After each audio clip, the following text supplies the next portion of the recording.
Assalamualaikum warahmatullahi wabarakatuh. Perkenalkan nami Abdi Akmalgoni Hartono di kelas 11 IPA 3. Di dia Abdi bakal ngajelaskeun resensi ti novel anu judulna Sanggeus Halimun Peurai. Novel eta dikarang ku Pangarang Aam Amelia, diterbitkeun ku Penerbit Rahmat Cijulang tahun 1882 di Bandung. Nu anu tebalna 70 genep halaman. Novel ieu ngajelaskeun tentang perjuangan seorang lalaki pikeun neangan tempat keur hatena netep. Novel Sanggeus Halimun Peurai kaasup dikarang ku pangarang anu profesional nyaeta Aam Amelia. Kusabab saacana Aam Amelia tos nerbitkeun sababaraha novel anu kacidah saena. Di awal bagian eta novel dicaritakeun aya sapasang panganten anu karek ngalaksanakeun pernikahan. Eta panganten ngaranna Awit jeung Inu. Awit mangrupakeun budak di saudagar kaya di Bandung, sedangkeun Inu mangrupakeun mahasiswa asal Garut anu keur kuliah di Bandung. Inu nikah jeung Awit teu didasaran ku rasa cinta, kusabab Inu nurutan ka hayang indungna, nyaeta basa indungna indung Inu keur gering, indung Inu dirawat ku indung Awit. Sabab indung Inu jeung indung Awit tos bebesanan saacan Inu jeung Awit lahir. Tidinya Inu teu ngarasa harga dirina teu dihargaan, kusabab kudu nganikahan awewe nu tos hamil ku batur nu lalakina teu tanggung jawab.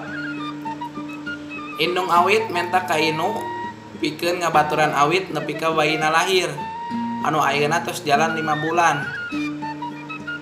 Inu beuki ngarasa teu dihargaan kusabab harga dirina teh sapertos atos kanggo ngabalaskeun balas budi indungna. Tapi Inu hayang indungna bahagia jadi diturutan. Inu balik ke Garut katemu jeung indung jeung adina. Adina nyarita awewe anu diresep ku Inu nyaeta Mila tos jalan-jalan jeung lalaki lain. Tidinya Inu nanyakeun langsung ka Mila, tapi Mila teu ngaku kusabab ngaku eta teh amangna. Inu percaya terus Inu balik deui ka Bandung. Ka Bandung Inu teu langsung balik ka imah Awit, tapi Inu balik heula ka imah baturana anu ngaranna Obos. Diteun Obos Inu sare jeung numpang di dinya. Teu kungsi lila Inu narima kabar ti Mila nu ngirimkeun surat anu eusina nyaeta Mila tos dilamar ku lalaki lain. Tidinya Inu sedih jeung kecewa.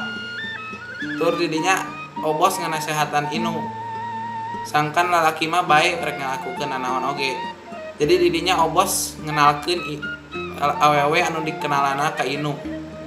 Inu kenalan jeung salah hiji awewe anu ngaranna Ira, nu mangrupakeun awewe tobaleg terus boga suami. Inu ngalampiaskeun rasa kecewa jeung sedihna ka eta Ira.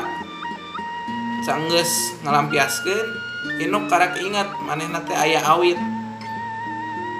Tidinya Inu balik ka imah Awit. Pas teang Awit tos aya, kusabab cek indungna Awit tos pindah ngadamal bumi sorangan. Ditur ku indungna di pasihan alamat, sangkan Inu bisa ngadatangan ka eta alamat. Pas Inu ngadatangan ka eta alamat, Awit keur teu aya kusabab Awit teh tos jadi pagawe kantoran.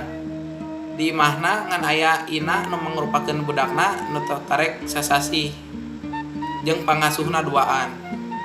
Inu nungguan Awit dugi ka sonten.